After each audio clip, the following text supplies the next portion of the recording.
চৰাইদেউ জিলাৰ মথুৰাপুৰ অঞ্চলৰ এখনি অগ্ৰণী শিক্ষানুষ্ঠান শংকৰদেৱ শিশু নিকেতন মথুৰাপুৰ 2000 চনৰ 17 জানুৱাৰীত মথুৰাপুৰ অঞ্চলৰ কেইজনমান শিক্ষানুৰাগী সদানমস্য ব্যক্তিৰ প্ৰচেষ্টাত প্ৰতিষ্ঠা হোৱা শংকৰদেৱ শিশু নিকেতন শিক্ষানুষ্ঠানখনে গৌৰৱেৰে 25টা বৰ্ষ অতিক্ৰম কৰি ৰূপালী জয়ন্তী বৰ্ষত ভৰি দিছে।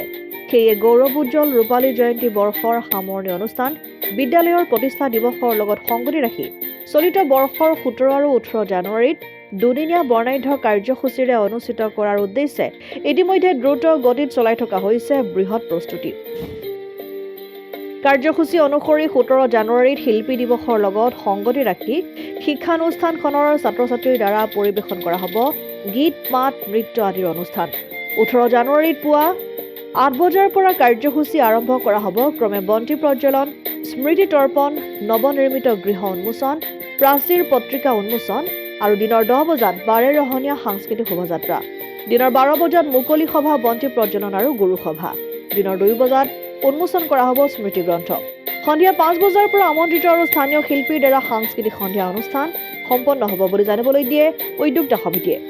মথুৰাপুৰৰ পৰা ইছলাম আহমেদৰ ৰিপৰ্ট, অসম আদিত্য।